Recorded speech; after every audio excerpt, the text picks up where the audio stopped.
Disediakan air, sudah disediakan, kemudian dihamparkan untuk dihuni. Terakhir dikatakan wal jibala arsaha mata'allakum wa li'an'amikum. Gunung-gunung dipancangkan dengan kuku. Semua itu mata'allakum, untuk kesenangan kamu, wali an'amikum, dan hewan ternakmu. Artinya sudah siap, bumi ini sudah lengkap semua airnya, tumbuhannya semuanya, barulah manusia dicipta sebagai pemimpin di tempat itu. Jadi seibarat rumah, saudari Mikana, sebelum kita tinggal di tempat itu, rumahnya dibuat dulu.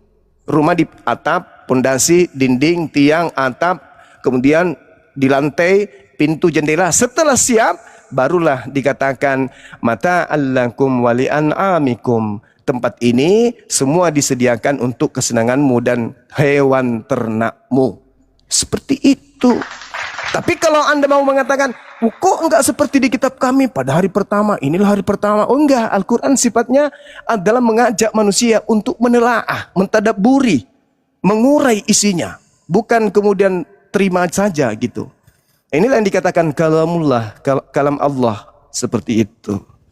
Lanjut.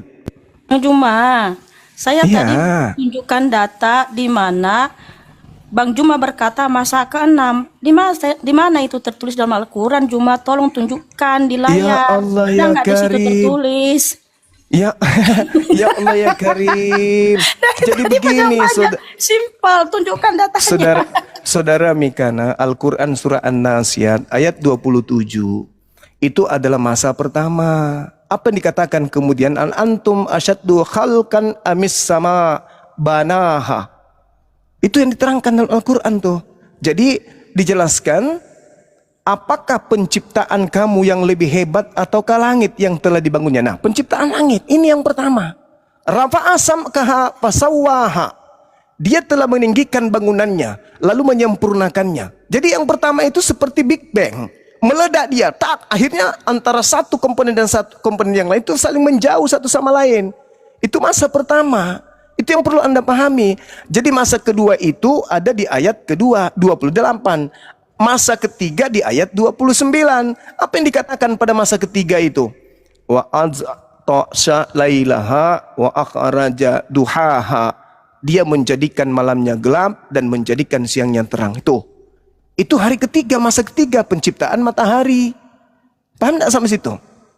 Sedangkan kalau berbicara masa keempat, di ayat keempatnya, di ayat ke-30-nya, Allah Subhanahu wa taala menjelaskan setelah itu bumi dihamparkan, wal arda ba'da dzalika dahaha. Itu masa keempat. Masa keempat itu adalah masa di mana bumi itu sudah muncul.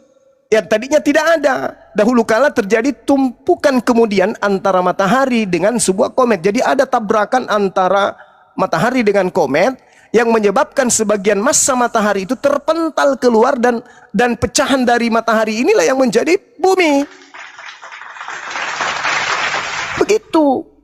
Jadi adanya ledakan besar inilah yang menyebabkan kemudian terpisah-pisah antara satu dengan yang lain sehingga menjadi komponen-komponen yang terpisah. Pluto, Mars, Jupiter, dan juga bumi. Nah, kita sekarang berada di bumi. Itulah yang diterangkan dalam Al-Quran pada masa keempat. Masa kelima, ayat ke-31. Di situ dikatakan adanya evolusi yang terjadi di bumi. Akhraja minha ma'aha wa mar'aha. Darinya bumi itu dikeluarkan kemudian air. Jadi bumi ini mengeluarkan air dan menyediakan tempat penggembalaan. Itulah yang disebut evolusi. Dari tidak ada air menjadi air. Di sanalah tumbuh-tumbuhan. Karena adanya unsur ini, itu masa kelima. Masa keenamnya, setelah itu terjadi sudah ada tumbuh-tumbuhan, sudah ada ikan di lautan, ada burung di daratan, barulah manusia diciptakan. Bukan manusia dulu, baru kemudian kelaparan, setelah kelaparan diciptakanlah kemudian tumbuh-tumbuhan, diciptakanlah kemudian ikan. Enggak, semua sudah disiapkan dulu, baru manusia hari ke-6. Itu Al-Quran menjelaskan itu. Seperti itu. Tapi kalau sekali lagi, kalau Anda minta keterangan, itulah hari pertama, itulah hari kedua. Oh tidak, karena ini bukan cerita manusia. Ini firman Allah yang harus ditelaah dengan ilmu. Bukan dengan seperti terjemahan itu.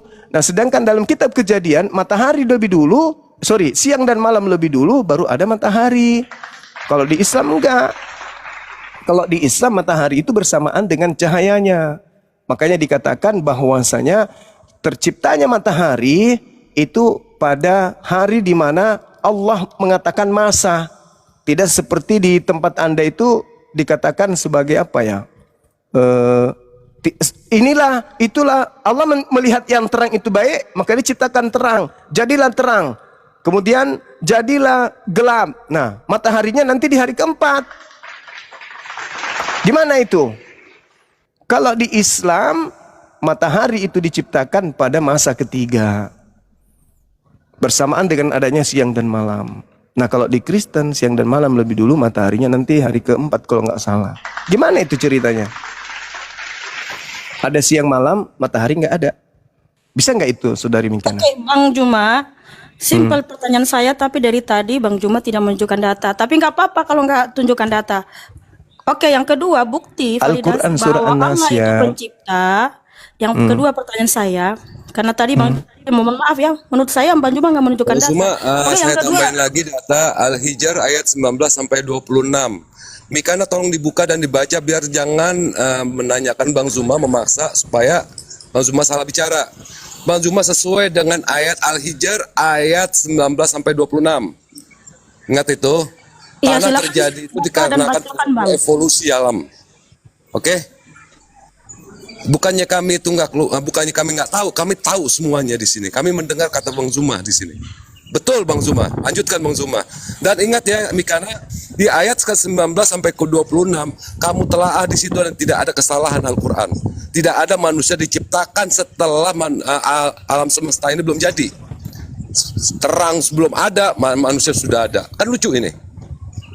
Ya, tolong ditelaah ayat Al-Hijr surat ke-15 ayat ke-19 sampai ke-26. Kamu teliti di situ. Setelah itu silakan tanya lagi Bang Zuma. Silakan Afdal Akina. mohon maaf iya. Bang Udin, bisa tunjukkan datanya Al-Hijr tadi? Ada nggak di situ tertulis Allah menciptakan manusia masa ke-6? Min salsalin di situ dikatakan diciptakan dari tanah ayat yang ke-26.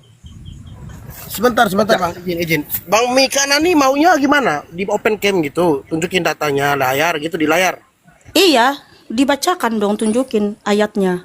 Kan sudah kalau dibacakan sudah sama Gurunda Bang Juma tadi sama Bang Ada Udin ditunjukin di juga layar, ada nggak di situ tertulis? Ya, tunjukkan layar. Oke, kalau mau tunjukkan bisa tunjukkan, bisa loh. Kalau Bang Juma suruh open cam saya open cam. Iya, silakan dibuka aja ayat suci Al-Qur'annya.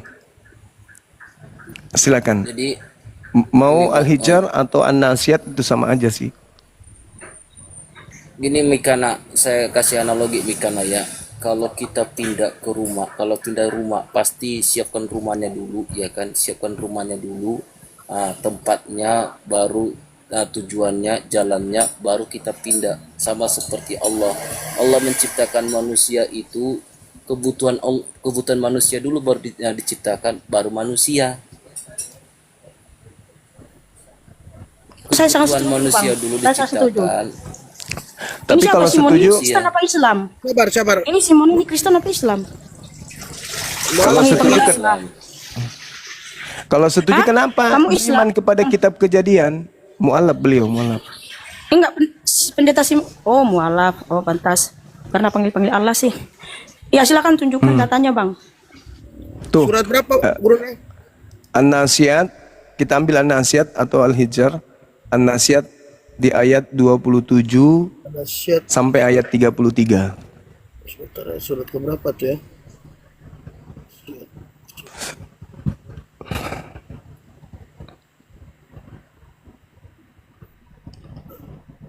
An-Nasyat itu surah keberapa ya? Sebentar.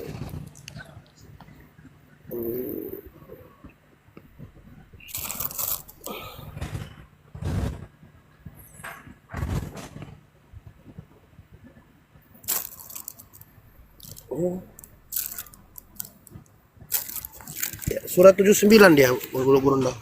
Iya, ditunjukkan aja. Ayat ke berapa Gurunda? 27 sampai 33. Sorry, 27 kan.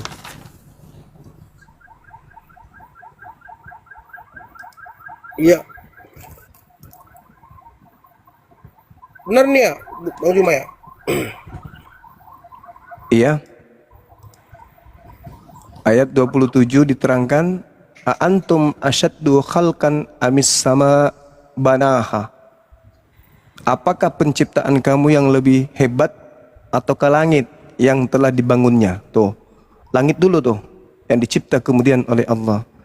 Di masa yang pertama, masa di mana periode ini pertama kali terbentuk dari ledakan besar yang disebut Big Bang. Dan itu ilmu pengetahuan tidak menolak itu. Dari ledakan besar ini kemudian terbentuklah awan debu atau dukhan dalam Al-Quran. Ketika dukhan ini apa istilahnya ya, berkondensasi sambil berputar dan memadat, maka disitulah kemudian terbentuk unsur hidrogen. Di mana unsur hidrogen sendiri inilah yang menumpuk sehingga kita mengatakan ini adalah langit. Nah, terbentuknya helium atau reaksi inti sebagai atom hidrogen dalam ilmu IPA yang pernah kita pelajari, inilah yang kemudian yang dikatakan oleh manusia bumi sebagai langit hari ini, yang lebih tinggi gitu. Yang juga di dalam kitabnya orang Yahudi dikatakan, apakah benar Tuhan akan diam di bumi, sesungguhnya langit yang meliputi seluruh langit pun tidak akan dapat memuat engkau. Nah, langit yang dimaksud di sini itulah yang dikatakan dalam Al-Quran sebagai dukhan, lapisan-lapisan awan debu yang kemudian menebal sehingga terdapat unsur hidrogen di dalamnya. Seperti itu. Itu hari pertama. Terus hari kedua, ayat 28. Rafa asam kaha pasawaha, meninggikan bangunannya. Jadi antara benda-benda itu terpisah. Terpisahnya antara bumi dengan langit dan planet-planet yang lain yang tadi menjadi materi baru ketika terjadi benturan antara matahari dengan komet itu. Jadi dikatakan bahwa proses pengembangan dan penyempurnaan di dalam Al-Quran yang ditunjukkan tadi, An-Nazi'at ayat 28 ini, ketika dikatakan Allah meninggikan bangunan, itu memberi pemahaman kepada kita dalam ilmu sains bahwa alam kita ini itu mengembang, galaksi-galaksi saling menjauh, dan langit yang tadinya menyatu itu semakin meninggi. Sedangkan di dalam Al-Quran surah An-Nazi'at ini kata menyempurnakan itu memiliki arti bahwa alam kita ini tidak semata terbentuk, melainkan sebuah proses evolusi atau evolutif. Apa itu? Berfase dia, berepisode atau bertahap. Itu. Jadi tidak sekaligus. Meskipun dikatakan dalam Al-Quran, innama amruhu idza arada syai'an ayaqula lahu kun fayakun, tapi semuanya itu berproses. Berproses dia penciptaan alam semesta ini karena mencapai kepada titik kesempurnaan. Nah, pada saat titik sempurna itu terakhir kali, barulah diciptakan manusia ini. Seperti itu. Nah, kalau di kitab Kejadian ada tumbuh-tumbuhan, mataharinya nggak ada. Itu tertolak oleh akal, ilmu, sains, nggak bisa. Tertolak oleh sains. Nah, mataharinya nanti hari keempat. Gimana ceritanya? Hari ketiga sudah ada bibit-bibit tumbuhan, sudah tumbuh-tumbuhan. Tapi belum ada matahari. Kemudian dikatakan di hari kedua ada cakrawala. Ada cakrawala sudah nampak di langit. Kemudian sudah ada siang dan malam. Tetapi matahari belum ada. Di hari pertama bahkan sudah ada terang. Gimana itu? Sudah ada terang di hari pertama, tetapi matahari nanti di hari keempat. Ini sulit. Amburadul ya Sulit. sudah ya. Lagi ini Amburadul ceramahnya ya. Bang Juma. Sulit diterima itu. Lagi nggak ceramahnya ini. Wah, bukan ceramah, kita mengurai ini ilmu. Ini materi lama Pertanyaan soalnya. saya tapi nggak bisa jawab pakai data gitu. Tunjukkan pakai data gitu. Ini karena Saudari, surat Al-Hijr ayat ke-19 sampai ke-26 dibaca dulu, baru boleh tanya Bang Zuma lagi, gitu loh. Dibaca dulu aja ya. Iya, tadi yang dibaca itu ada nggak di situ Allah menciptakan manusia masa ke-6? Ayat ke-19 sampai 26 itu sesuai dengan penjelasan Bang Zuma. Bang Zuma nggak keluar dari Al-Quran, betul itu semua. Di ayat Al-Hijr ayat 19 sampai ke 26. Al-Hijr itu surat ke-15. Tolong dibaca dulu, baru Anda bertanya. Kalau orang bertanya setelah dia membaca itu lumrah. Tetapi membaca aja belum, bertanya mulu. Ibaratnya orang yang nggak sekolah, nanya-nanya terus. Tolong ya, tolong kayak gitu ya. Biar Bang elegan Udin. gitu diskusi kita. Maklum Ya Bang dibacakan Udin. aja datanya, Biasa Bang. gitu. Oke, nggak apa-apa. Oke, yang kedua, tadi sudah Bang Juma. loh. Bang Juma, Bang Udah Tadi Juma. sudah. Tadi Mikana. Bang Juma. Kalau Ya. betul Allah itu pencipta, siapa lagi nabi yang mengkonfirmasi bahwa Allah itu pencipta Lah, selain Muhammad? ya Allah ya Karim. Seluruh nabi mengatakan bahwa Tuhan itu pencipta alam semesta, Khalik, sang Khalik itu pencipta. Sang Khalik itu Mana pencipta. lagi yang mengatakan bahwa Allah itu pencipta selain Muhammad? Allah Subhanahu wa taala menjelaskan di dalam Al-Qur'an, "Isqala lahu rabbuhu aslim, qala aslamtu lirabbil alamin." Ini ucapan siapa? Ini ucapan Nabi Ibrahim alaihissalam. Aku berserah diri kepada Allah, Tuhan seluruh alam. Al-Qur'an surah Al-Baqarah ayat 131. Isqala lahu rabbuhu aslim, qala aslamtu lirabbil alamin. Aku Nabi Ibrahim berserah diri kepada Allah, kepada pencipta alam semesta.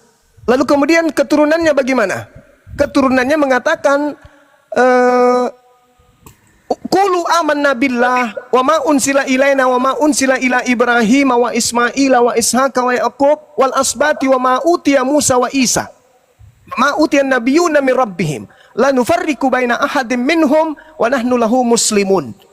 Keturunan daripada Nabi Ibrahim itu semuanya menyembah kepada pencipta alam semesta yang saya katakan tadi di ayat sebelumnya, bahwasanya Nabi Ibrahim berserah diri aslamtu li rabbil alamin, kepada Tuhan pencipta alam semesta. Nah, Tuhan yang pencipta alam semesta inilah yang kemudian disebut oleh Al-Qur'an, alhamdulillahi rabbil alamin, segala puji bagi Allah Tuhan semesta alam. Itu. Nah, wujudnya bagaimana?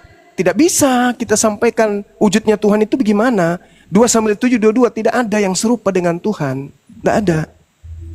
Tidak ada yang serupa dengan Tuhan. Juma, Bang Juma, tadi Ya. Bang Juma bilang Ibrahim. Apakah Ya. Al-Quran itu tulisan Nabi Ibrahim? Oh, jadi Nabi Muhammad sallallahu alaihi wasallam itu datang kepadanya Roh Kudus mengajarkan tentang berita-berita gaib yang pernah terjadi. Nabi Muhammad tidak melakukan penyelidikan. Nabi Muhammad buta huruf, dia nggak ngerti bahasa Ibrani, nggak ngerti bahasa Yunani, bahasa Aram. Seketika bahasa gaib, berita gaib datang kepadanya berupa ilham, berupa wahyu. Apa yang sampai kepadanya itu yang disampaikan. Terlepas benar atau tidaknya, kitalah manusia yang sekarang ini yang penuh dengan ilmu pengetahuan, dengan alat yang canggih untuk meneliti Al-Quran ini benar apa tidak. Termasuk tentang kejadian 6 masa tadi. Kalau Nabi Muhammad itu bukan Nabi, dari mana Nabiku tahu tentang proses penciptaan ini? Nabi Muhammad tidak membaca kitab Kejadian. Dan kalaupun Nabi Muhammad menyusun Al-Quran berdasarkan kitab Kejadian yang dimiliki oleh orang Kristen, maka Al-Quran juga akan salah. Karena tidak mungkin ada siang dan malam, matahari belum ada. Nah, sedangkan yang disifati yang diajarkan Nabi Muhammad yang tadi saya jelaskan, tidak ada sama sekali tabrakan antara masa pertama, kedua, ketiga, sampai ke-6. Berbeda dengan kitab Kejadian.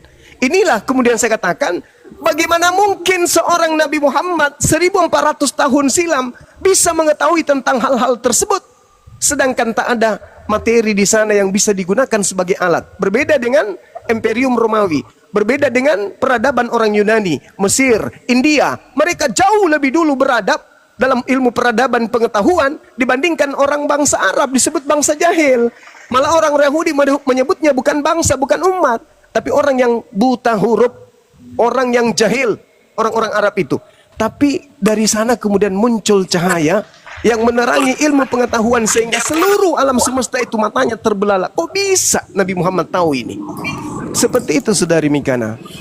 Nabiku tidak melakukan penyelidikan Iya, sebagaimana Bang Juma. utusan. Iya, gimana? Artinya nggak ada tulisan atau pengakuan dari Ibrahim bahwa Allah itu yang menciptakan.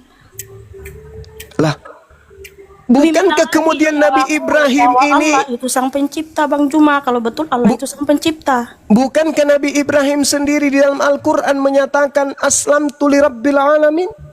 Sudah kujelaskan tadi kan, Nabi Ibrahim berserah diri kepada Allah, Tuhan semesta alam.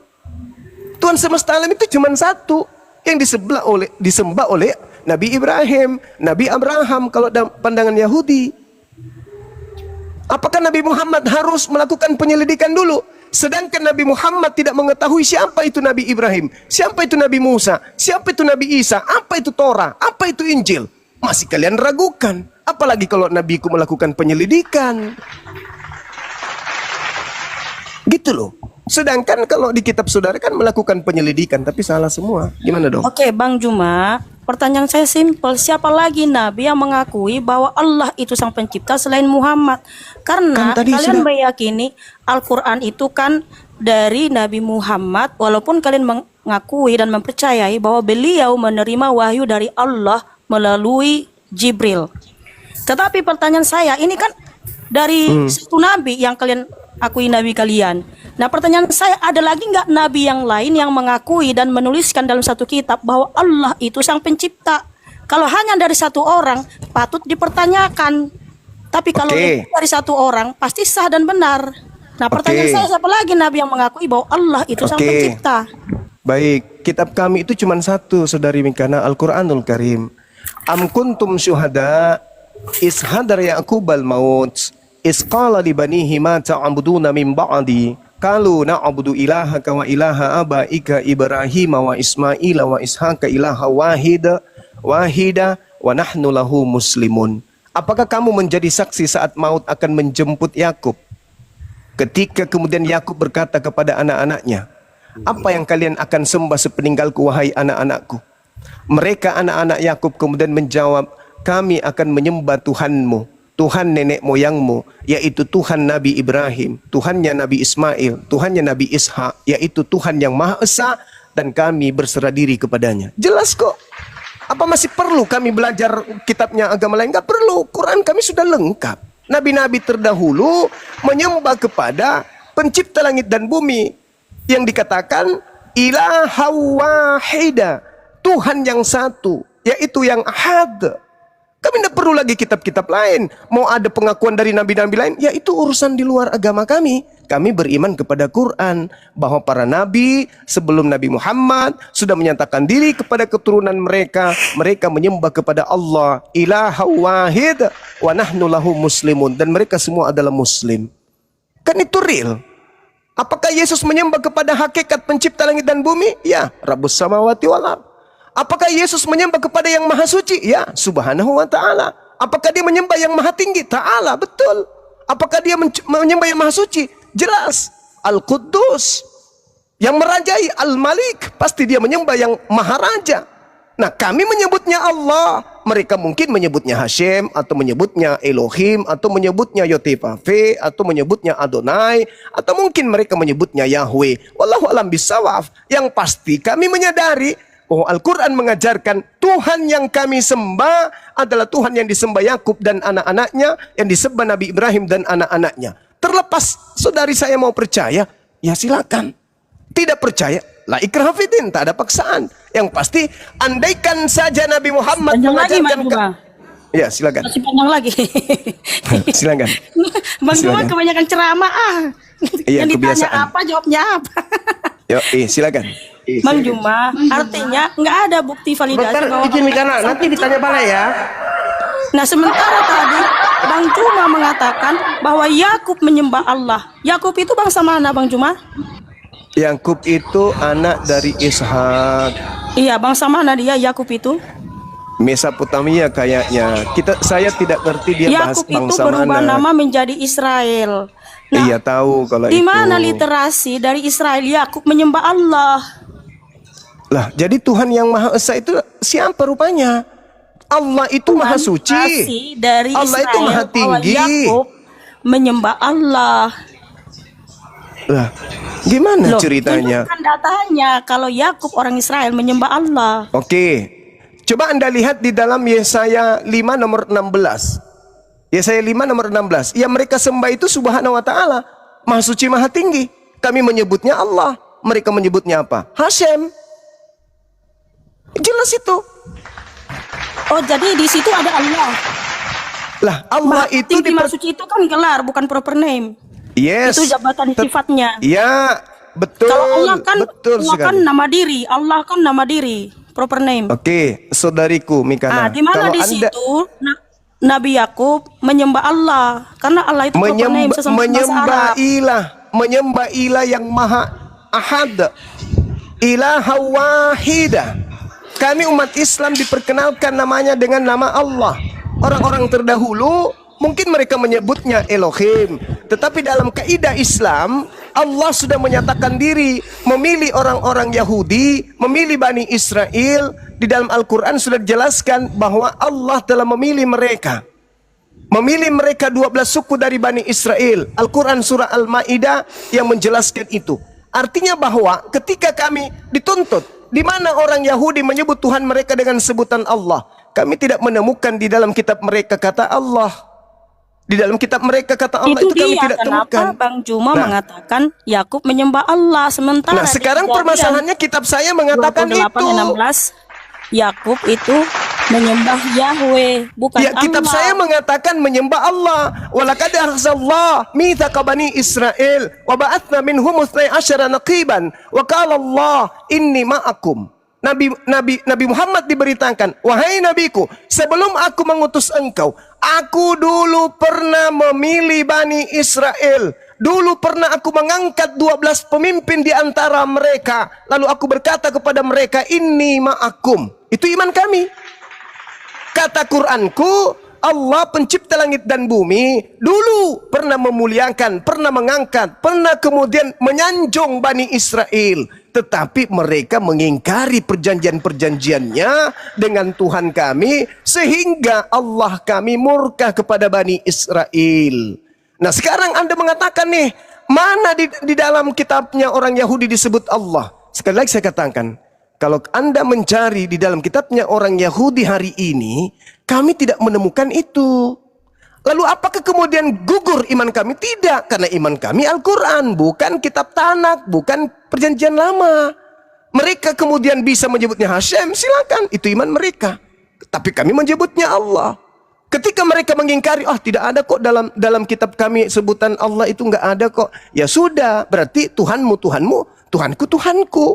Lakum dinukum waliyadin, kan gitu. Tetapi yang pasti kami beriman. Walaqad akhadallahu mitsaqa bani Israil wa ba'atsna minhum 12 naqiban wa qala Allah inni ma'akum. Dulu aku benar-benar mengambil perjanjian dengan Bani Israel. Aku telah mengangkat 12 orang pemimpin di antara mereka. Lalu Allah berfirman kepada mereka, aku bersama kalian, inni ma'akum.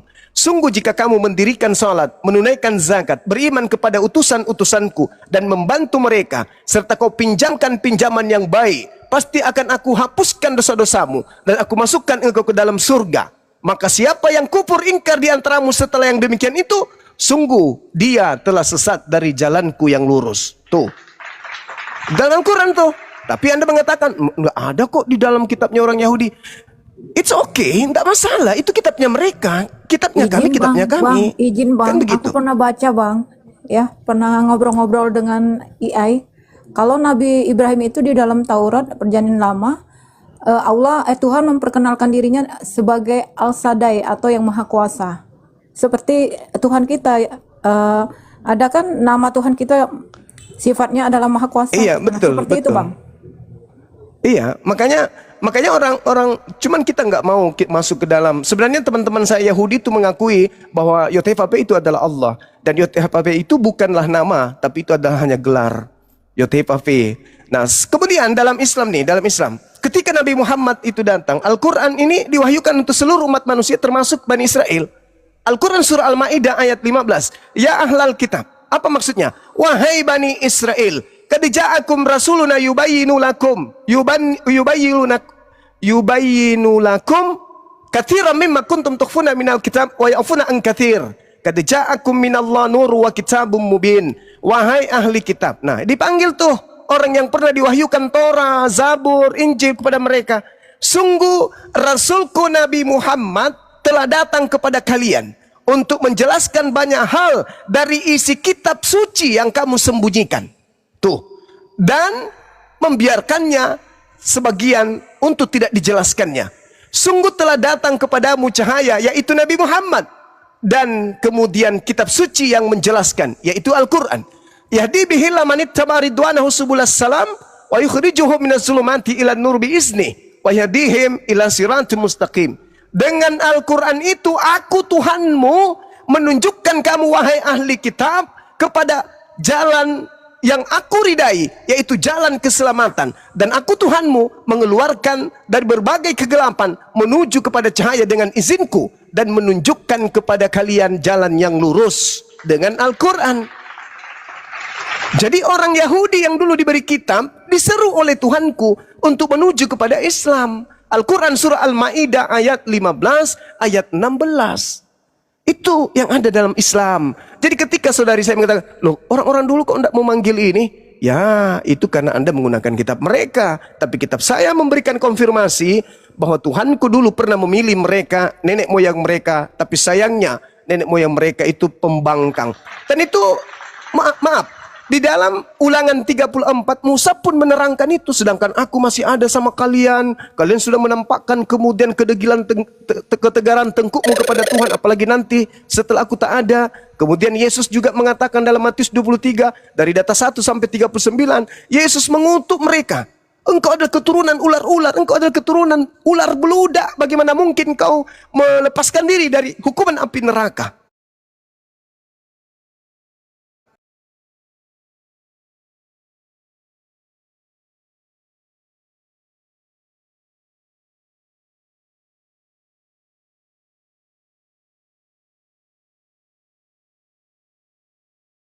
Farisi, ahli kitab, ahli Taurat sudah menduduki kursi Musa. Jangan kau mengikuti mereka. Dengarkan ucapan mereka, tapi jangan kau ikuti perbuatan mereka. Kenapa? Karena mereka hanya mengatakan tentang Taurat, tapi mereka tidak mempraktekkan.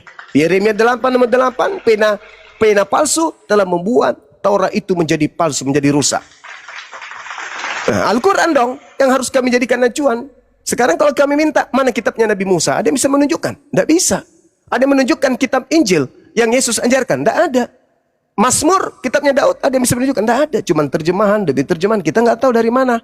Validnya bagaimana? Siapa yang memiliki otoritas untuk mengatakan itu benar, itu salah. Sedangkan Al-Quran, dari sejak Nabi Muhammad diwahyukan Al-Quran sampai hari ini, tervalidasi. Legitimasinya jelas. Seperti itu, Saudari Mikana. Lanjut. Juma, pertanyaan saya cuma simpel dua tadi, gak ada satupun data yang abang tunjukkan. Lalu apa bukti Saudariku validasinya Mikana. kalau Allah itu sang pencipta? Kebanyakan bang Juma malah ceramah dan juga singgung-singgung kitab saya terjemahannya Saudara, tadi.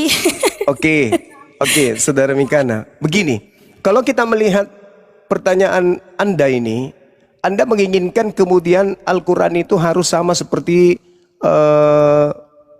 yang ada di dalam. Tidak, itu tujuan saya. Karena saya orang berakal, Terus? pasti saya harus cari tahu dong, apa bukti validasinya kalau Allah itu yang menciptakan.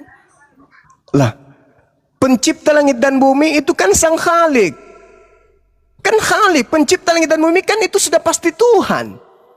Dan Tuhan yang menciptakan langit dan bumi ini, kami menyembahnya. Namanya Allah. Orang Yahudi menyembah pencipta langit dan bumi. Mereka menyebutnya Yod-Heh-Vav-Heh. Sama-sama kami menyembah pencipta langit dan bumi.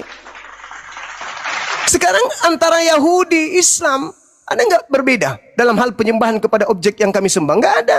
Cuman penamaan. Mereka bahasa Ibrani, kami bahasa Arab. Wa min qablihi kitabu Musa imama wa rahma. Wa hasa kitabu musaddiqul lisanan Arabiyyah. Yunziral ladina zalamu wa busyra lil muhsinin.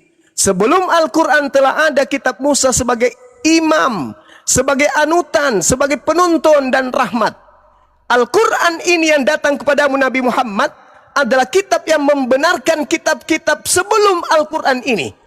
Datang kepadamu dalam bahasa Arab untuk memberi peringatan kepada orang-orang yang zalim dan memberi kabar gembira kepada orang-orang yang muhsin, yang menggunakan akal. Al-Quran datang kemudian dalam bahasa Arab, sedangkan kitab-kitab terdahulu datang kepada kaumnya masing-masing dalam bahasa kaumnya masing-masing. Nah, sedikit, kalau kami ini menyembah hakikat yang tak serupa dengan makhluk, orang Yahudi menyembah hakikat yang tak serupa dengan makhluk. Di luar makhluk pasti khalik, di luar ciptaan pasti pencipta. Sedangkan mohon maaf, Kristen menyembah anak Maria, ciptaan itu. Itu satu. Yang kedua, orang Kristen mengambil terjemahan kitabnya orang Yahudi.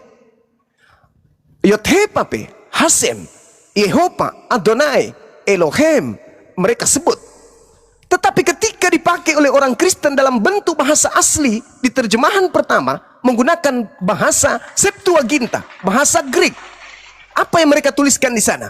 Theos. Kalau saya balik bertanya, tolong tunjukkan nabi mana yang menyembah Theos.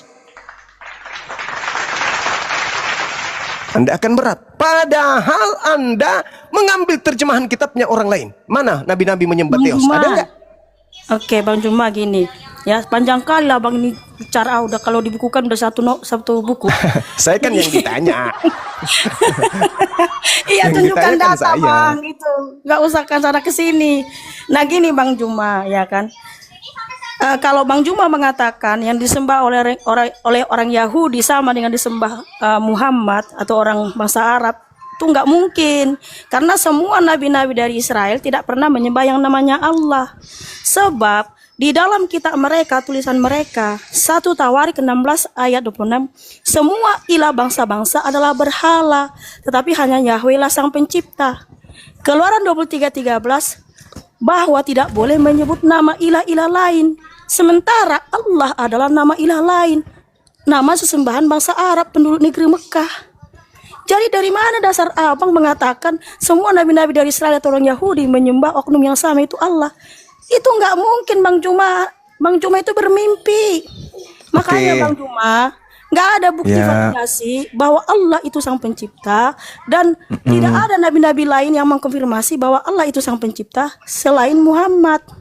Oke, baik.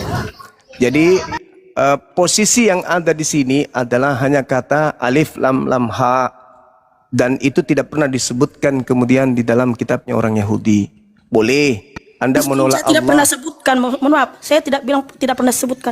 Kalau yang kata Allah, kosakata Allah ada Bang Juma. Yosua 24 ayat 26 dalam bahasa Ibrani, di situ hak Allah. Nah, hak Allah itu deowak, pohon besar. Nggak mungkin orang Yahudi menyembah pohon yang namanya Allah. Oke, Ya kan? baik. Nah, jadi Tapi sayangnya Saudari Mikana, hak Allah di situ itu menggunakan ain, bukan menggunakan alef dalam bahasa Ibrani. tapi Beda bacanya ain. kan hak Allah, bacanya Ya. Allah. Bukan, di situ ain yang digunakan. Ain yang digunakan Bacanya di situ, Allah, sorry. Bang. Di situ Kalau- bacanya Allah. Iya, Allah. Artinya Dia menggunakan dewa. Allah. Dia Dewa. menggunakan huruf dalam bahasa Ibrani yaitu ain. Ain bukan alef. Kalau alef itu alif. Kalau ain sama dengan ain dalam bahasa huruf hijaiyah. Jadi beda. Allah dengan Allah itu berbeda. Nah, itu yang Anda harus pahami. Jadi kalau misalnya saudari saya ini mencari kata Allah di dalam bahasa Ibrani, Anda tidak akan temukan. Betul. Anda akan mengatakan kesimpulan bahwa sembahan orang Arab, orang Islam dan orang Yahudi itu berbeda. Kenapa? Karena soal penyebutan nama. Kita sepakat di situ. Sepakat di situ. Tapi kalau berbicara tentang hakikat, ada nggak yang bisa membantah hakikat Tuhannya yang disembah oleh Nabi Ibrahim, Nabi Ishak, Nabi Yakub, Nabi Ismail, Musa dan Isa? Ada nggak yang bisa membuktikan bahwa hakikatnya berbeda dengan Tuhan yang disembah oleh umat Islam hari ini? Ayo, Cuma ini yang kita disembah berbicara bukan hakikat dulu. Hakikat kok, hakikat pula yang disembah. Lah, Bang Juma, orang Israel, semua nabi-nabi dari Israel tidak pernah yang menyembah ilahnya bangsa Arab. Karena apa? Di dalam kitab mereka, semua ilah bangsa-bangsa adalah berhala. Nggak mungkin dia menyembah ilahnya bangsa Arab, Bang. Oke. Jadi gini, saudari Mikana, Nabi Muhammad itu datang di abad ke-7. Seakan-akan ketika nabi-nabi Bani Israel itu sesama dengan Nabi Muhammad. Di situ kelirunya Anda.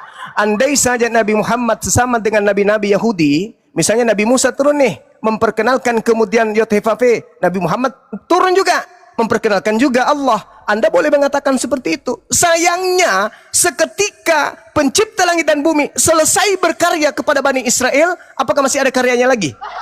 Enggak ada. Seketika kerajaan diambil kepada bangsa Yishmael, turunlah kemudian wahyu kepada Nabi Muhammad. Anda boleh mengatakan, oh beda. Ingat, yang disebutkan ilah-ilah lain itu yang disembah oleh dewa Athena, oleh orang-orang Athena, oleh orang-orang Roma.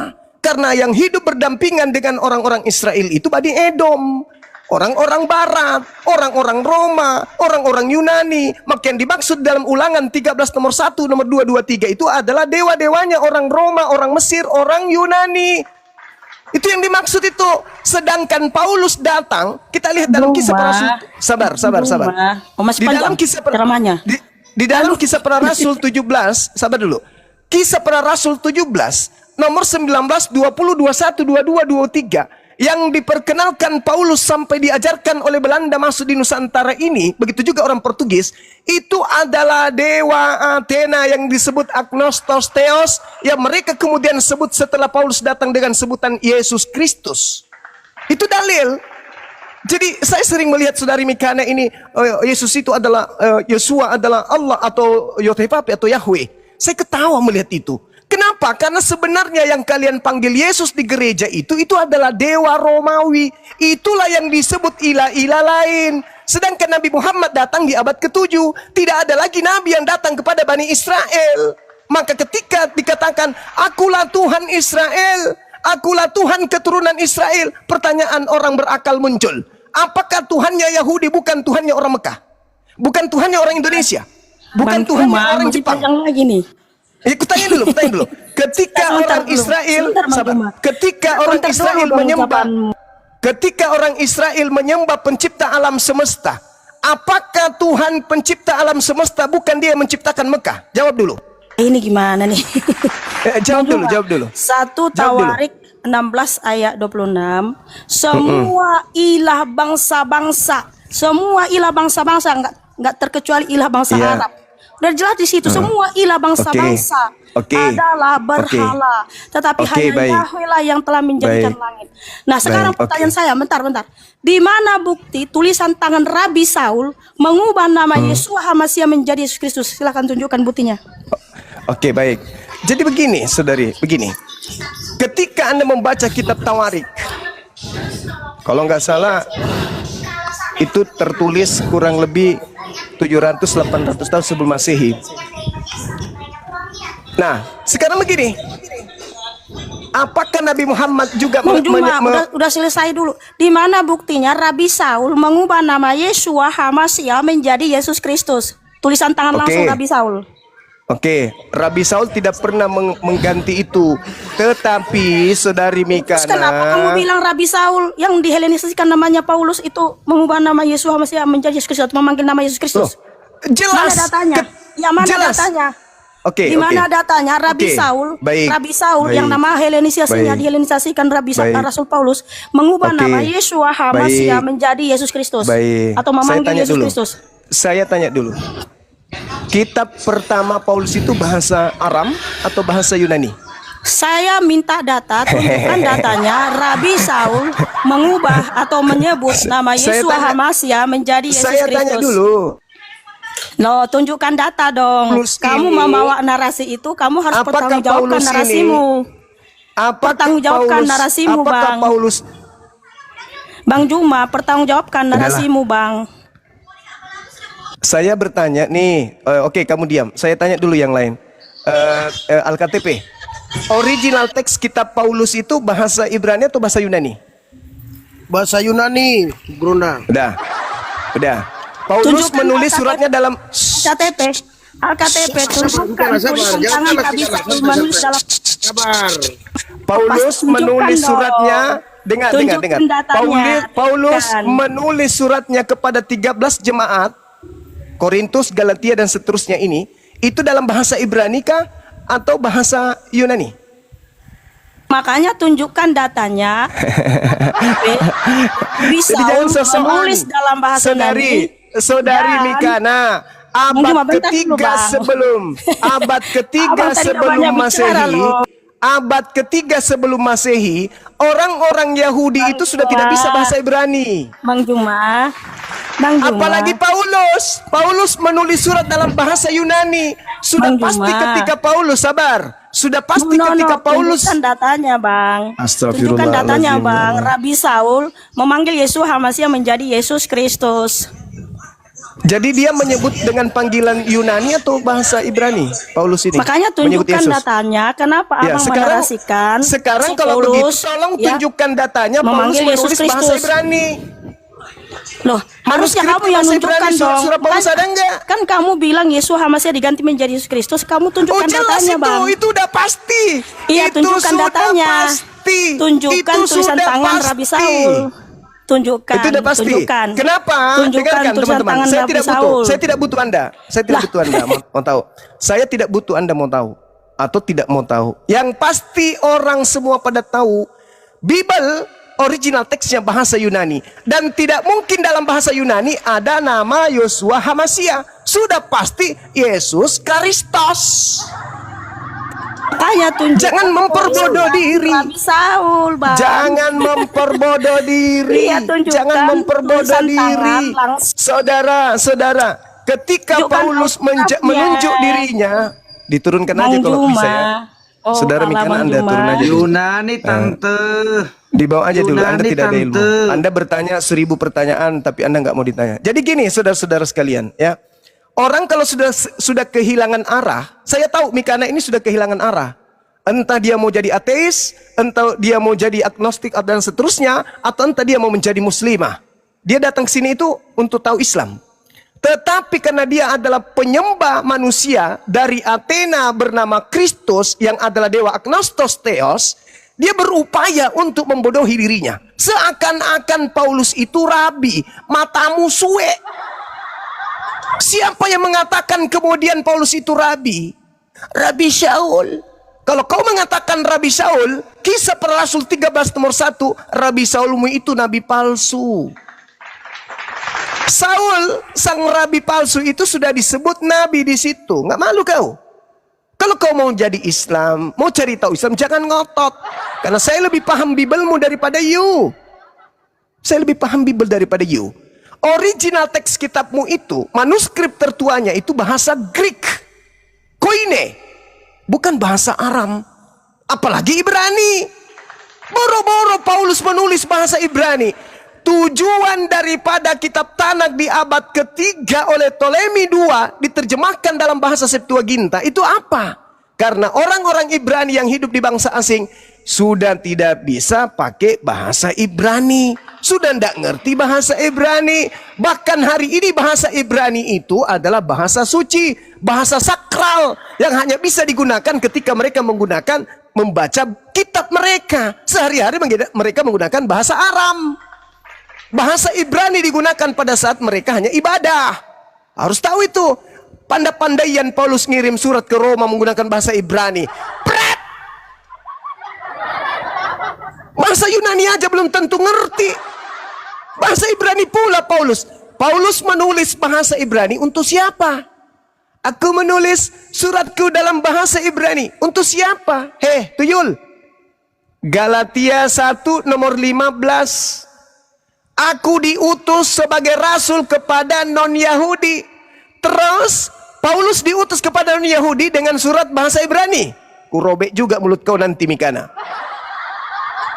Kau kalau mau belajar Islam, lepaskan doktrin. Jangan jadi bodoh permanen. Bedakan ketika engkau masih onyeng dengan kau status belajar. Kau masih, sekarang ini kau ada di persimpangan. Karena kau jengkel dengan sesamamu onyeng. Karena antara satu dengan yang lain saling serang satu sama lain. Ada yang mengatakan Yesus Tuhan, ada yang mengatakan bukan Tuhan. Ada yang mengatakan salib karya iblis, ada yang mengatakan tidak. Kau bingung kan? Kalau kamu ingin mencari kebenaran, lepaskan keegoanmu. Tidak mungkin Paulus menulis suratnya dalam bahasa Ibrani kepada orang Roma. Kuclo. Bagaimana mungkin? Wong bahasa Ibrani Yunani aja mereka nggak paham, kok bahasa Ibrani pula mau dikasih. Sedangkan orang-orang Ibrani saja, orang-orang Yahudi saja yang tinggal di tengah-tengah Roma sudah nggak bisa bahasa Ibrani. Ini orang Roma dikirimi surat pakai bahasa Ibrani. Pret! Dasar penipu.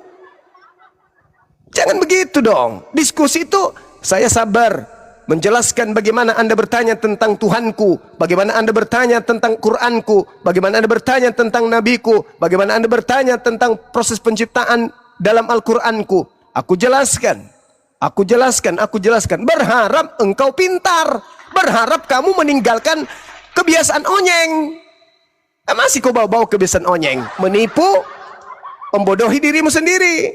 Gak boleh begitu. Kalau kau bertanya tentang Islam, legowo, lepaskan doktrin, jangan perbodohkan diri. Nah, sekarang, apakah mungkin Paulus menulis surat kepada orang-orang Roma menggunakan bahasa Ibrani?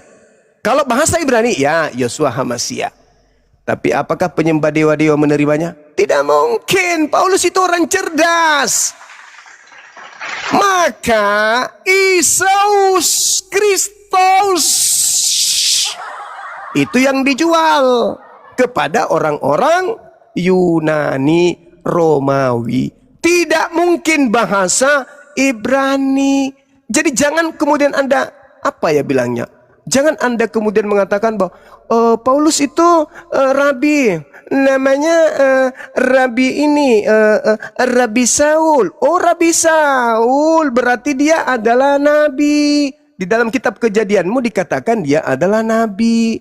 Nah, kita lihat nih suratnya, salah satunya misalnya suratnya rasul-rasul orang Kristen kepada orang Roma atau orang Yunani. Esaus kalesetos dedekamatetes tokaitos edeso exosiana pagasontan ponira poinama kaina exlabiton kate esen kai kaite ademaya alpa aina ta anomaca ton dedeka apostolon Yesus Karistos. Kamu ingin mengatakan bahwa si palsu itu Ibrani, untuk siapa dia ngirim surat? Hah? Hah? Itu yang pertama. Kemudian yang kedua, tak ada kemudian orang-orang dulu menyebut Allah, malah dikatakan di 2 Tawarik, ilah-ilah di luar. Memang betul, termasuk ilah yang kau sembah, yang kau sembunyikan identitasnya hari ini dengan Yesus. Padahal bukan itu.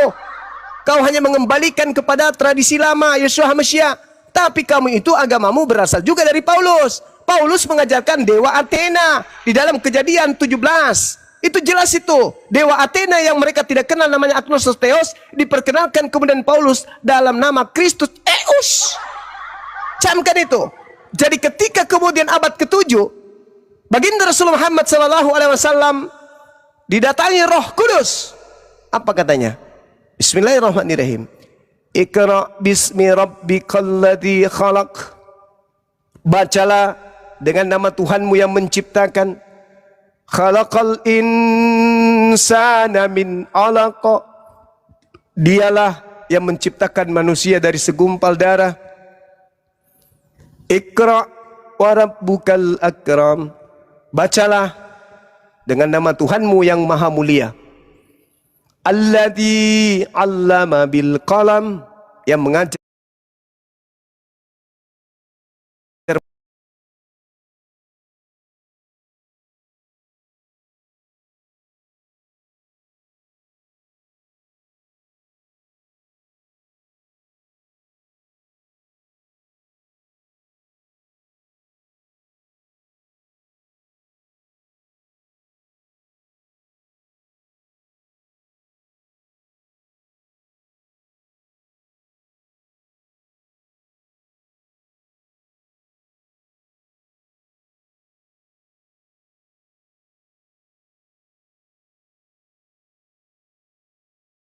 seorang hamba ketika dia melaksanakan ibadah salat. Ara'aita in kana 'alal huda. Bagaimana pendapatmu kalau terbukti dia berada dalam kebenaran? Au amara bit taqwa, atau dia menyuruh bertakwa kepada Allah. Ara'aita in kazzaba wa tawalla. Bagaimana pendapatmu kalau dia mendustakan kebenaran dan berpaling dari keimanan? Alam ya'lam bi anna Allah yara. Tidakkah dia mengetahui bahwa sesungguhnya Allah Maha melihat segala sesuatu yang diperbuat? Kalla la in lam yantahi lanasfa'an bin nasiyah nasiyatin kadhibatin khati'ah falyad'u nadiyah sanad'u zabaniyah kalla la tuti'hu wasjud wa qantariba. Sekali-kali tidak, sungguh jika tidak berhenti dari perbuatan demikian, niscaya aku tarik ubun-ubunnya ke neraka. Yaitu ubun-ubun orang yang mendustakan kebenaran dan mereka orang-orang yang durhaka. Biarlah dia memanggil golongannya untuk menolongnya. Kelak aku akan memanggil malaikat Zabaniyah menyiksa orang-orang yang berdosa. Sekali-kali tidak, janganlah patuh kepadanya, tetapi sujud dan mendekatlah kepada Allah. Artinya bahwa ketika kemudian Roh Allahu Kudus Akbar. datang kepada Nabi Muhammad sallallahu alaihi wasallam,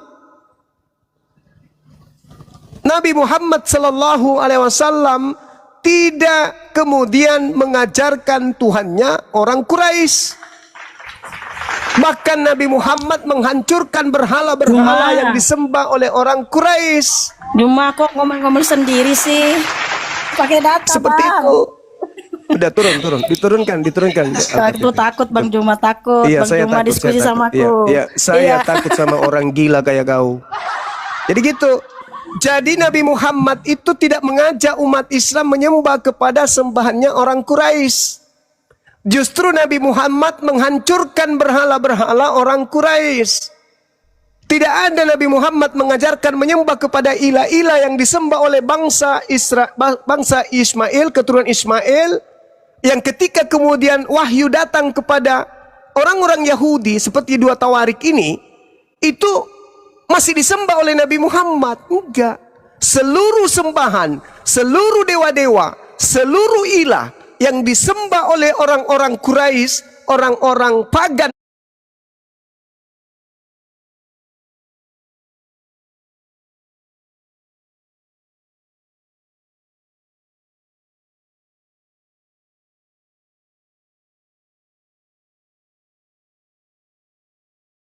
al-maut. Tuh. Yakub. Lalu kemudian qulu amanna billahi wa ma unzila ilaina wa ma unzila ila Ibrahim, Ismail, Ishak, Yakub. Tuh. Berarti Nabi Muhammad menghancurkan semua berhala. Nabi Muhammad mengusir semua penyembah-penyembah ilah yang lain. Lalu Nabi Muhammad mengajarkan bangsa Quraisy, orang Arab, keturunan Nabi Ismail menyembah kepada ilaha wahid wa nahnu lahu muslimun. Menghancurkan semua berhala-berhala mereka, menghancurkan semua berhala-berhala mereka, lalu kemudian mengajarkan mereka menyembah kepada ilah Ibrahim, ilah Ismail, ilah Ishak, ilah Yakub. Bagaimana dengan Paulus?